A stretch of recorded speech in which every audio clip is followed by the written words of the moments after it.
listening to the Betmaker Show. This is the odds to win the Memorial Tournament at Muirfield Village. Analysis and picks preview for Monday, July 13th, 2020.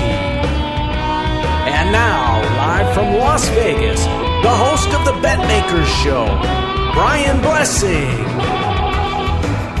All right, folks, here we go, getting ready for another event at Muirfield Village. Brian Blessing in Las Vegas, Cam Stewart north of the border. And, wow, tough act to follow. Great tournament where you can say both guys tried to give a tournament away, and then both guys showed the guts of a burglar. Justin Thomas spit the bit early in round 4, came back. Eagles 15, 3-shot lead with 3 to go, and he got ultra-conservative, and to Morikawa's credit, when flag hunting, birdies 2 of the last 3. And then the guts of the whole thing, Cam, is Thomas makes the bomb. I mean, Thomas had 2 short putts to win twice on 18. All right. Then he makes a bomb in the playoffs when he's in trouble. But Morikawa, my God, pours a 25-footer in right on top of him. And a lot of drama there. It was pretty special stuff. So Morikawa cashes the ticket. Both of these guys are going to be playing this week, Cam, 133 players. Don't go nuts with what you just watched, because I think this is going to be, in many respects, a completely different tournament. This is going to be very interesting. Yeah, no, you said it, Brian, and that was one of the best playoff holes ever, and I got Colin Morikawa from the start, right? But you know what I mean? As we're older, we're getting wiser, and, you know, that hedge on Justin Thomas looked pretty good. You know what I mean? Like, I'm sitting there going, oh, great, I'm actually glad I did that. And then, yeah, tell you the same thing. Go for a walk, 3 holes down. I'm like, oh, this guy hits a 23-foot eagle. Thomas did. I'm like, I'm done with Morikawa. But, yeah, strange things in golf. You know how hard it is to close a tournament. That's just the way it is. Even a guy like Justin Thomas. Justin Thomas. A 3-shot lead with 3 to go. Believe me, that'll stick in this kid's craw for a long time. It's a 50-footer. I'm like, wow, he might 3 for a putt from there. I'm just staring at the TV, Brian. I was just waiting for the text from you, like, oh my God. And then Morikawa hit it. I go, wow, maybe my luck is changing. Like, this is good. And then when Thomas got stymied behind the tree, I felt pretty good, and he gets it done. But who knows what the hell is going to happen this week, right? Thomas is 11-1. He's awesome. Like McIlroy 14. Your boy Bryson DeChambeau, the chalk at 10-1. Unbelievable. I'm going to take. I like one guy, and I took him last week, and if it wasn't for like falling apart Patrick Cantlay didn't even play well, and he shot 7 under on Sunday. This guy's driving me nuts. He does this thing all the time, but to me, 14-1, he loves this course too. I got 2 guys marked down from the weekend, and one was, by the way, Cantlay shot a 64 last year to win the tournament on Sunday, 65 this past Sunday, so he's got his act together coming off the shelf. Cantlay, absolutely, I've got written down. By the way, you learn something every day. I'm sitting out on my back patio. We do our podcast. I didn't know this. Colin Morikawa lives in Vegas, and he's your neighbor. But he literally, as the crow flies, probably he plays and practices about 2,000 yards from here at this brand new golf course they built called the Summit. So nice. You learn something every day.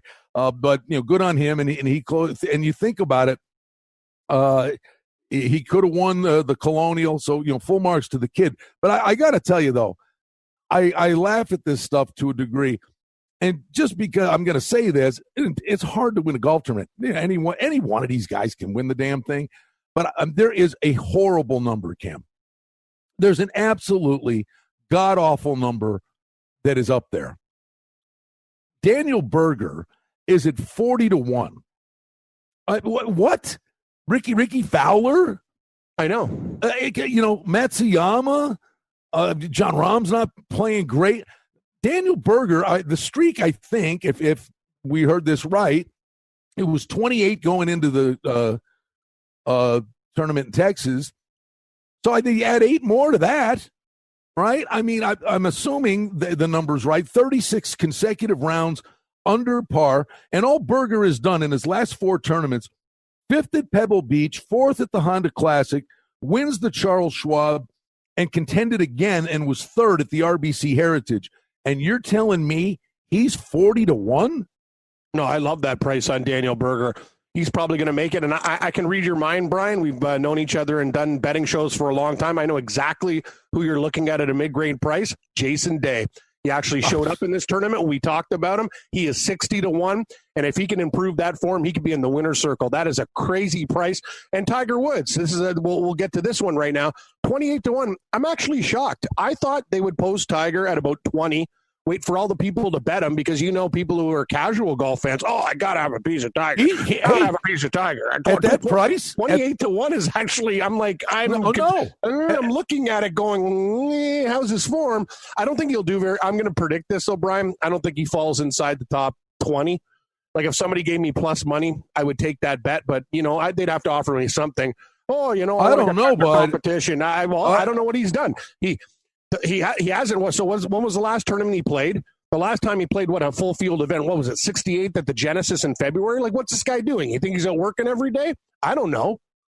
Well, I'm saying it's a good price, though. I'm actually shocked the books did that. I thought they'd lay him at the ROM price at 22 and see what people do. I would say this too. He looked good in the charity garbage, right? Yeah. No, but there's something going on with Tiger Woods now. The last year and a half.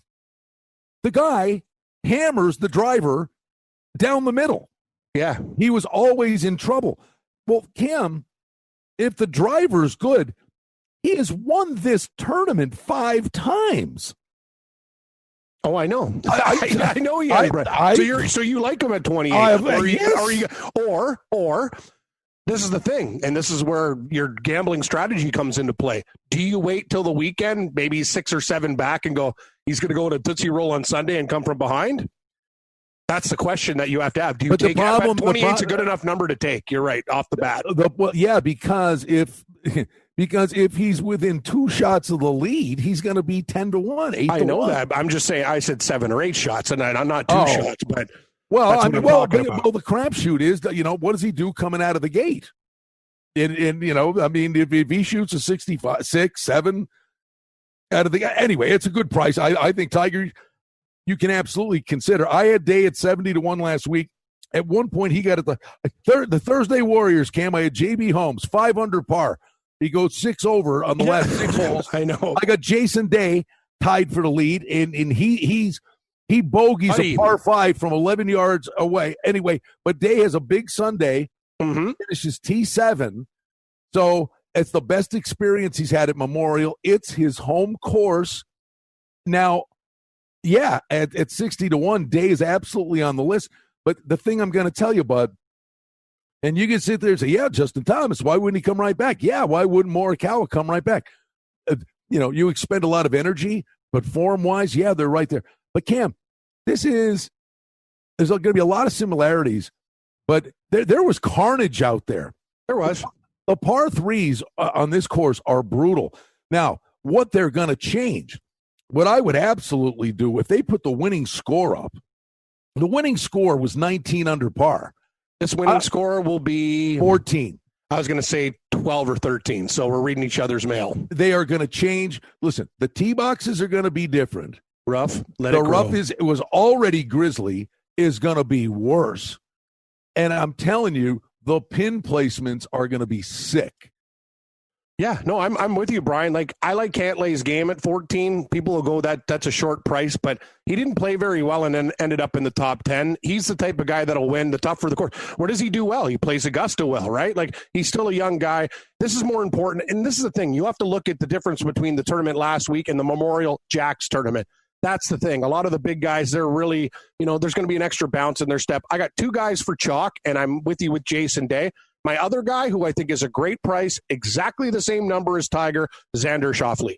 He came back to finish T14 last week, didn't play very well, grinded it out, but he went low one day. 28-1 is a good price for him. Like, how the hell is Hideki Matsuyama, who can't put it together? Like, Hideki Matsuyama, he might finish top 20, but he broke my heart again. I had him for top 20. The mistakes this guy make.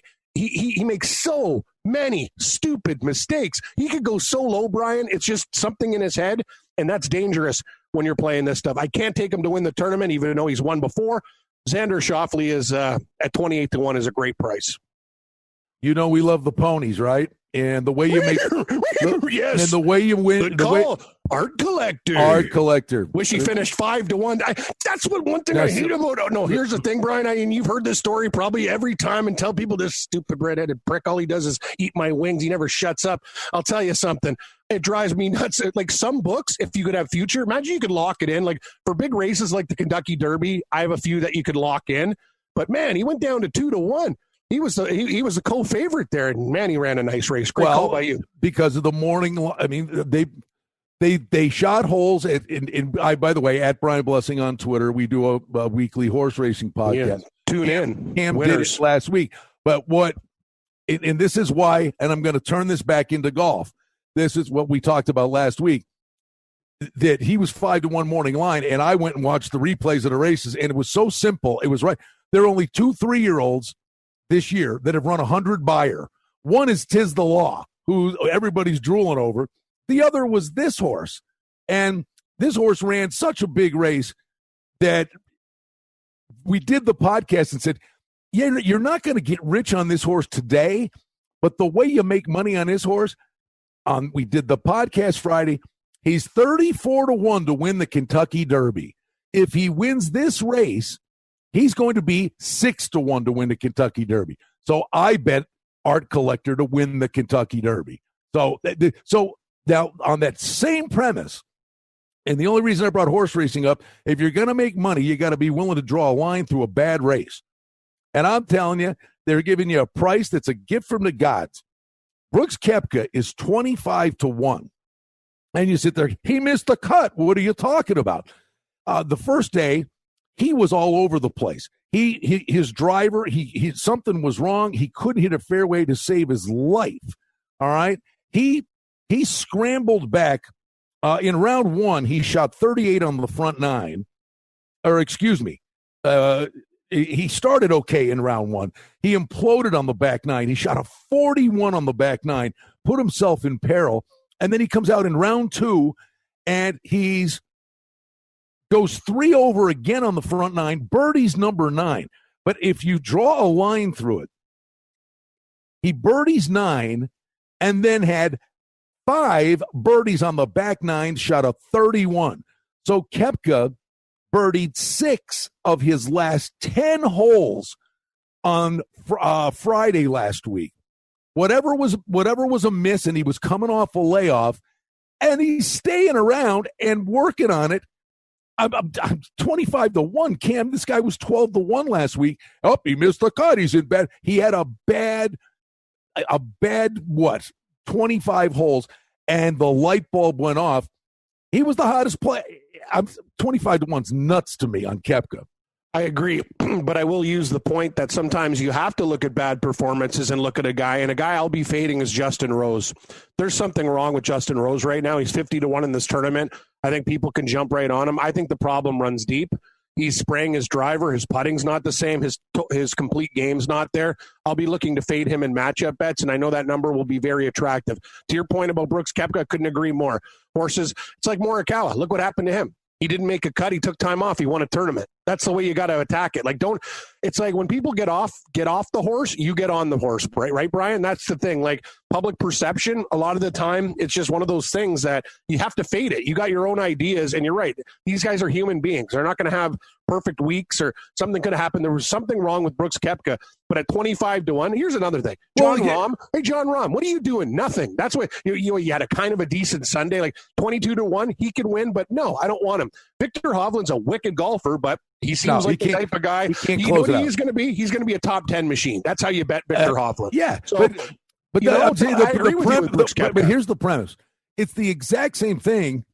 It's, we always say, don't go overboard with what you last watch. Well, what the last thing people watched was Cantley happened to be around on Sunday. He barely made the cut. I know. All right. He shoots a 64 or a 65 on Sunday. So the last thing people say, oh, Cantley shot a 65, and I'm not shooting holes at it, and he's the defending champ. And okay, Cantley figured something out. So Cantley comes back, and he gets pumped into submission here at 14-1. Koepka did the same thing. He just didn't make the cut. I know. And you're getting 11 and you're points getting on a him. world-class player who was this close to starting to show dominance again, and his number goes up. It makes no sense. What's your opinion of a guy that played pretty good and another guy that was like kind of like lingering and then got really hot over the weekend? What do you think about Gary Woodland at 45? Not bad. The one thing I would say, Cam, hey, they went in, but if you look at some of the stuff he did, right? He knocked he got lucky. Yeah, he knocked a long bunker shot in. He he poured a couple of bombs in. It wasn't like I don't know. It was a nice round, and he made some dough, but it was like it was one of the. He had a fortunate day, if that's the word. I'm fine with that. Like, I didn't think he was flag hunting. Did you? We look at him. He's 70-1. He's a good golfer, but he could get close, but I just worry about him closing out. Like, it's very, very difficult with this field. But two more Brits, and I want to get your opinion on Poulter. Played his ass off. Hey, you got to give Ian Poulter a lot of credit. That guy grinds. Another, what was he? It's like top 4, top 5. Like, Poulter was very, very good in this tournament. He actually missed some putts. He's 80-1, and I don't know the form of Paul Casey, but if he hits it straight, he kind of has the game, but I'm not sure. Poulter's pretty hot though, Bri. And I'll give you one more. Wasn't a great weekend for him, but he cashed. Who played well? Billy Horschel. Yeah, he did. No, but the guy I'm going to say is like the price is stupid, and he's obviously in a really good form cycle. Kevin Streelman 70-1. I know, and he finished 7th. I know he loves this course too. I know, but he almost won the week before. He finished 7th. He's in really good form. I guess they're fading him because they think he can't win. Streelman's one of those guys who'll be there, top 5, top 10. Well, then what the hell is Ricky Fowler 40-1? That's kind of my point, because they know people bet on Ricky Fowler because he's, hey, I love Ricky. Yeah, this gambling show is not for 16-year-old girls here. It's for guys who want to win money. I don't care. If Fowler wins, so be it. He doesn't get a piece of my money, and I'm very, very close to taking out everything I own at the Bank of Matsuyama. I think I might have to take everything away. I'm going into my safety deposit box. I'm going to leave it bare with cobwebs. That guy will break your heart. Let's make some money tonight. For outstanding information and special offerings and promotions, we invite you and encourage you to sign up for our newsletter today simply by going to the website at betmaker.com. Now, I'm nuts. I kick myself. This would be something you and I would have done 10 years ago. Not anymore. Listen, I had one guy that gave me a run for my money. Yeah. And that was Rory Sabatini. Started off well, too. Exactly what you told 69, me on the phone. 69, 68, 69. So one day he had back-to-back eagles. I'm telling you, Cam, he loves this course. He loves this course. He shot 73 on Sunday. And I'll tell you why he did. You'd never know because the TV coverage drives you nuts. They don't show the other guy. But Sabatini's one of these guys. I'll guarantee you he was flag hunting, trying to win. And if you take chances on this course, you can get in trouble. But he had back-to-back eagles in round 1. Yeah, but I'm tell you, as a friend, I'll give you advice. You don't play him to win. This is where you got to play him in a matchup bet, or you play him top 10 or 20. Rory Sabatini, I agree with the price, Brian. He should be around 66, 70. The thing is, though, do you try? It's just, yeah, you're right. He played good. He played well. Him and Streelman are being disrespected in the odds. I just don't think that it's just one of those things. Like, now, as I'm getting older, I'm just looking at guys. Can you win? Can you handle the Sunday pressure? Will you be able to do it? And I'm not sure if Sabatini fits that mold. And I'm going to mention this and probably regret it, but because I thought what I had seen the 1 week, because he was hurt the week before, and then apparently he must have really done something in the injury, and him making it through is scary. I guess Kevin Na tweaked a knee with his kid, but he contended to win, and then the next week you're like, watch out, and then he had to withdraw. But if Kevin Na's healthy, I mean, if the knee's okay, and he shows up to play, Kevin Na should not be 125 to 1. He's also not going to take a cent of my money. I don't like to take a guy that's coming off that. Like, this is the thing. Like, we're going grenade hunting here. A grenade's not winning this tournament. It's going to be a straight bullet from only a few feet away. Well, I'm not sure who it's going to be. There'll be a guy. There'll be a guy 110 to 1 in contention. That's right. You know that. But I'm telling you, I'm looking at the guys. No, I would put it probably up to around 75 or 80. I wouldn't go much higher than that for the winner, but I will have some top 10 and 20 bets. Oh, yeah, Brian, I got a question for you. Do you like your Wiesberger burnt? Been a while. 150 to 1. I don't think Bernd Wiesberger can show up and like win the Memorial, but he's a pretty good player to 150 to 1. But I worry about those guys coming over like Lucas Beauregard. Like I think he finished dead last in the tournament. Like, and you watch him on the European tour and you're like, hey man, this guy's got game. It's kind of weird, but Bern's a little bit different. He plays WGC events and stuff, but anyway, I just think that's a real nice price. I'm not going to dig too deep into Lanto Griffin areas at 200, but there'll be some top 20 bets with some guys. I'm just saying, Brian, I'm one of these things now. I'll have less guys, but I'll have more money on guys. You know what I mean? And that put me in a situation to hedge. Like I had a lot on Morikawa, and I sat there and I go, I was pissed on Saturday. When you called me, I was in a real bad mood. I'm like, I can't believe this kid pissed the whole way lead. And not just that, he was 3 down, but that putt that he hit on 18 kind of saved him. If he doesn't hit that putt, he doesn't win the tournament because he's 4 down, he's rattled, and he probably goes out and does, that was a confidence booster. But when you do that, when you put more units on your horse, you got the ability to get into a hedge situation with a guy like Justin Thomas. I waited one hole too long. I could have got him actually at 5 to 1, but I'm like, I'm not screwing around right now. When he went down, I took him like right when they were tied again and go, I need some ownership with this guy, because if Thomas or Morikawa win, and I was actually thankful for you because you told me don't put too much, don't worry about Hovland. He'll fade. He played okay, but he did fade. That's the thing. Like when he put that ball on the water, I'm like, Victor's done. Yeah. I'm just saying, like we're getting older. Like there's little tricks of the trade that you learn. It's just me and you have been burned so many times. Like we made plays like guys at 150 to 1 to come in second, and it's heartbreaking. So that's why, as I say before, I'm putting more guys. I'm doing like my portfolio differently with my blue chip stocks. And then I'll have some top 10s and 20s and matchup bets. But I totally agree with you. Rory Sabatini is being disrespected. I don't like his game. I don't like the yellow ball, but he shouldn't be 110 to 1 because he's got brutal style and a bad ball. All right. Okay, wait. No, you want to just... I'm giving you. I got one for you. No, hold on. Can I guess? I just love to play this game. I got 2. Can I guess? I'll give you 3 guesses, and you got to tell me what region he's in because there's 150 guys, 140 guys here. Grenade. Jason Duffner, 250 to 1. I told you he plays well here. No, but how is? Well, I got a hunch. In the last time I had this hunch, it was wonderful, and that was Shane Lowry. In the British Open Championship. Great call by us. Legendary. They were all going nuts on McIlroy. I'm going, well, wait a minute. Shane Lowry. He's Irish too. He's just the Irish bear. He's not the Irish sport. But Shane Lowry made the cut. Nothing special. I had him on top 20. I know he did nothing. But he won the Firestone in Ohio. He plays tough courses really good. That would be a grenade. I mentioned. But again, you want a horrible number? How is Brendan Todd 175 to 1? Yeah, he should be 100. Yeah, he should be 100. And I got 100? Another. Know who I thought was going to be your guy? Hello. My name is Sepp Straka. No, Cam 175 to 1. Yes, it's crazy for Brendan Todd. I know the guy gets no respect.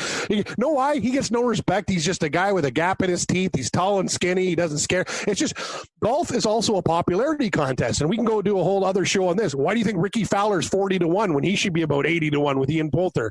Guy's a clown. He had one good round, and then he fades again. Like one day he'll put it together. He won't have our money on it, and we'll go congratulations. But yeah. Like, how the hell is he the same price as a guy like Daniel Berger? To me, that's one of life's mysteries, like the caramel secret. We'll never know. Actually, it's just chocolate and caramel and another layer of chocolate in a mold over top of it. But Ricky Fowler at 40 to 1, he won't be getting a cent. But Cam, Brendan Todd is good. He's in the discussion for player of the year. He's already won twice. I know, almost 3 or 4 times. I know. Buddy, I don't make the odds. I just we just report on them, friend. I know. Think about Brett. Know what though? I will say this: they're disrespecting him, but his game's not long. Like, if he has any problems with the driver, he'll be so far back, Brian, on those holes. Like, he's got no power. Like, he is one of the smallest ball hitters on tour, one of the best. But get me wrong, he splits fairways left, right, and center. That'll be fine. But if he is any way loose with the driver, he'll be coming in from 198, where other guys like 150. It's a different game. Plus, with that rough, like, that's what you have to look at. And I think that's kind of they bake that into the cake. Hold on, the rough. Listen, Todd had 2 wins, right? He comes back at the Travelers. He's going toe-to-toe with Dustin Johnson. I know. And he takes a triple, and he unraveled. He went from winning the tournament to 11th. Yep. Now, and he did not recover. He made the cut at the Rocket Mortgage, but that was such a punch to the gut. He takes the week off. But you just made the case for the guy. The rough. What did he do? He missed 2 fairways the entire week at the Travelers. Mm-hmm. All the guy does is play from the short grass. Yeah, and at this tournament, you're going to have to do that. Now, it's interesting. I think his length can be a problem. That's all I'm saying, Brian. That's all I'm saying. I don't know, man. I'm watching this course. I didn't strike me as the 7,500. It's not. I'm just saying, though. You know the way Jack's going to trick it up. Jack's going to trick it up. That it's going to. You better be playing from the fairway. Yeah. No, I do agree with that. I'm just saying, when Brendan Todd gets loose, he's got no chance. You're right. If he hits it straight, he could be there. Like, no, the price is out of whack. I agree with you 100%. What would you put Brendan Todd at Blessing Sportsbook? What, 80, 100? Guy's 175. Yes, that's crazy. Current form, I wouldn't go higher than 70. Honestly, at 100, Brian. At 100. Can you believe? Hey, buddy, sprinkle. You know what? You don't have to listen to me. You talk yourself into that bet. I tell you one thing: top 10, top 20. You're still going to get a crazy price on that. Here, guy. Brendan Todd in a matchup versus Jordan Spieth. Who are you playing? Brendan Todd. Okay, Brendan Todd in a matchup versus Tony Finau. Who are you playing? It's tough. Tony Finau played well, but I don't really trust him. I'd probably pass, but I lean. I don't know. No, pass. I can't even bet Finau. Okay. Any more? I'm looking at guys, a boatload of guys, where I just think at the plus price would you versus Sergio. I'd take Sergio probably.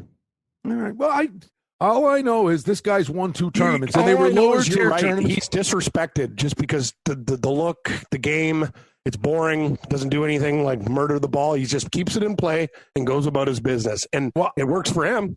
All right, we got to wrap this up. But, okay. But I'm looking real quick stats. All right, I'm on PGAtour.com.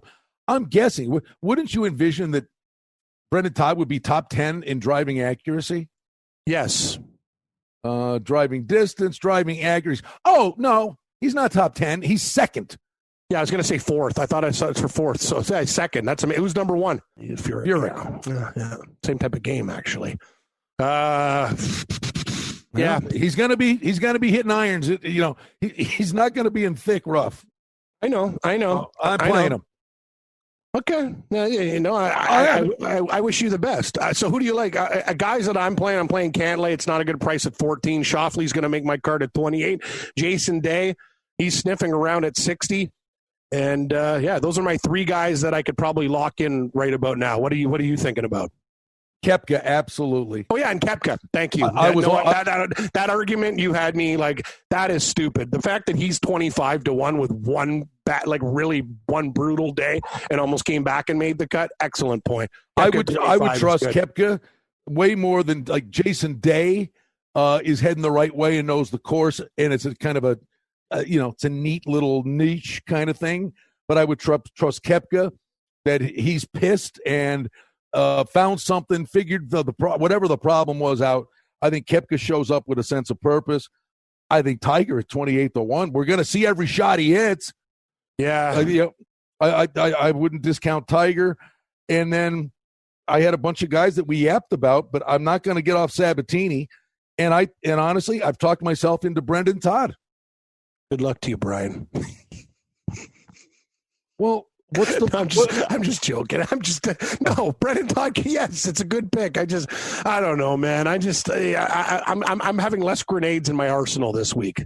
Let's put it that way. But I'll have a couple. No, you're right. Like, I'm looking at these guys at 80, whatever. Like, Corey Connors. I'd rather have Todd. Phil Mickelson will fall apart. Ben On can get streaky. Matthew. Wolf. Yeah, whatever. Shane Lowry's, you know what? If I'm going with any bomb, it's Shane Lowry. That's the one I like. Oh, by the way, I did this a while back. I got to go see what I got. I forget what app I did it on, but I did this eons ago, and I'm going to tell you to do it. What is it? It's not a pyramid scheme, is it? No. I'm checking all the apps. I don't know which one I did it on.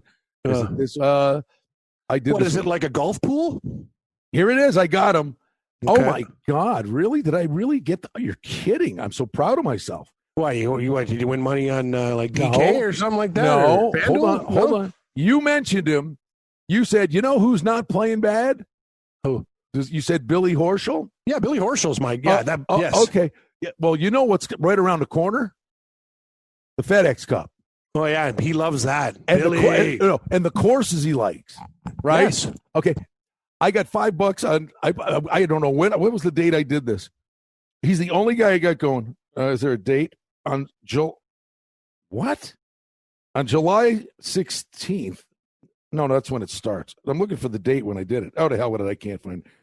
I got $5 on him at 200-1 to win a FedEx Cup. Oh, that's so that's the bet. Like, I got on my book, it has PGA money list, but it doesn't have FedEx Cup. Yeah, I gotta. You know what? I love that. I got no problem with that. Horschel loves those courses. If you're telling me he's rounded into form, and we know he loves the Boston one. He loves those. He plays good in the playoffs. I'm glad his form's coming back. Mm-hmm. I agree, buddy. So go ahead, lay it out. I'm going. I'll say it again. I'm going Koepka. A couple bucks on Tiger just because. But I'll go with Todd and Sabatini as bombs. And there's so many guys. Streelman's not bad. Streelman's another guy you got to look at. By the way, wait a minute. The first guy we talked about. God, I can't play that many guys in that price. But Berger's 40-1. This guy's doing nothing but shoot under par. Hey, Brian, just keep it quiet with the family. They can worry about their thing. You hit a pick 5 in horse racing. Just take a couple extra bucks and spread it around at the sports book, buddy. I got no problem with it. You tell Blessing Jr. he's got to buy his own smokes. Sorry, I just bad jokes. Jokes. Give me the. You got to tell you, burger time. Give me your picks, and then wrap it up with the secret for the caramel candy. Oh, my picks? Cantlay's, you're starting to get me off Cantlay. That price is horrible. I got to find something else to do with that. I might have to parlay it with something. I love Cantlay, though, this week. I like Xander Schauffele. I love your burger pick. I can't bet everybody either. And my bomb that I'm going to put in now, you know what? I'm going to put in Billy Horschel at 82. I don't even mind. $5-10. Like, he's 80-1. And Shane Lowry, the Irish Bear, at 110-1. Brian, put that in your pipe and smoke it. The caramel secret? Yeah, I told you. It's not much of a secret. It's a layer of chocolate with caramel, another layer of chocolate on top. That's the mold. It's not a secret. It's actually not even close to my favorite candy bar. The one that I only get when I come visit you is I like whatchamacallit, the Rice Krispie one with the chocolate, nice and simple. My teeth can't handle the stuff. I used to love the I got giving Joe. Actually, I like the one. What's the one with just the nuts in it, the peanuts and stuff? Oh, it's Payday. Amazing. Payday. Oh, Payday's great. I was going to say, always have Payday at the El Cortez, hard as a rock. All right, I'm like, Lisa, yeah. She's like, drink. I'm like, the Payday bar. Dental plan. Where did Billy Horschel? Stooges. Oh, Billy Horschel's 80-1, I told you. No. His FedEx rank. Oh, he's probably 150-1. You got him at, right? No, 200. Oh, okay, even better. But he's strong. But he's 46th. I thought he was higher than that. He's got some work to do. Well, another pick up some points. You got to make it to East Lake, man. You got it, buddy. All right, bud. We made it through another one. For Cam Stewart, I'm Brian Blessing. Jack's Place, back to back. I think these guys, they're going to be some carnage, man. Oh, yeah. Oh, these par threes are rugged. They're brutal. Yeah, there's going to be more double and triple bogeys. Like some guys, actually, I'm going to say it, are going to tap out and quit. So you need a guy with a good mental game. Hey, think about this. Yeah. I mean, we talked about this golf without fans and all that, but we said, how many times did we say this? That there'll be a guy that's got a 3-shot lead, with 2 holes to play, is gonna cough it up. Yeah, if Justin Thomas can't close, it's anybody else other than like Tiger Woods. You got a big problem closing out. I agree. All right, my man. Have a good one. You too. Betmaker, let's make some money tonight. Well, that's the Betmaker Show for now. We publish multiple times each week. We'd like to thank you for listening, and if you liked what you heard, please take a moment to leave a rating and review, or subscribe to our show feed, or share our show with a friend or two and help us grow the show. We very much appreciate it. Visit us on the web at betmaker.com. And reminder to sign up for the newsletter. Thanks to our engineer, Darren Vandermolen, and producer, Mike Gallivan. The Betmaker Show is a production of Cardinal Marketing Incorporated. Betmaker is a registered trademark. Any rebroadcast, reproduction, or other use of this content without the express written consent of Cardinal Marketing Incorporated is strictly prohibited. The handicapping and sports odds information contained on this podcast is for entertainment purposes only. Please confirm the wagering regulations in your jurisdiction as they vary from state to state, province to province, and country to country. Using this information to contravene any law or statute is prohibited. The podcast is not associated with, nor is it endorsed by any professional or collegiate league, association, or team. This podcast does not target and is not intended for an audience under the age of 18. If you think that you have a gambling addiction, stop this podcast now and please seek help. Gambling and betting on sports is a form of entertainment and should be about having a good time. But when done excessively, it may negatively affect other areas of a person's life, such as their physical and mental health, school or work performance, finances, and or interpersonal relationships. At Betmaker.com and the Betmaker Show, we're concerned about the addiction that gambling may cause, and for this reason, we encourage everyone to practice responsible gambling, an approach to gambling that helps you ensure that it remains an enjoyable activity. Here are the main principles of responsible gambling. Don't think of gambling as a way to make money. Always gamble with money that you can afford to lose. Set limits and stick to them. Never chase losses. Don't gamble when you're depressed or upset, and create a healthy balance. Always be aware of how much time you spend gambling or thinking about gambling. And do not allow gambling to cause you to miss out on time with family and friends or time spent on other activities you enjoy. By following these guidelines, gambling can be a good time and great entertainment. If you feel at any time that your gambling is taking away from important areas of your life, is causing you stress or depression, or is leading to financial losses that are beyond your control, please reach out for help. Learn more at responsiblegambling.org.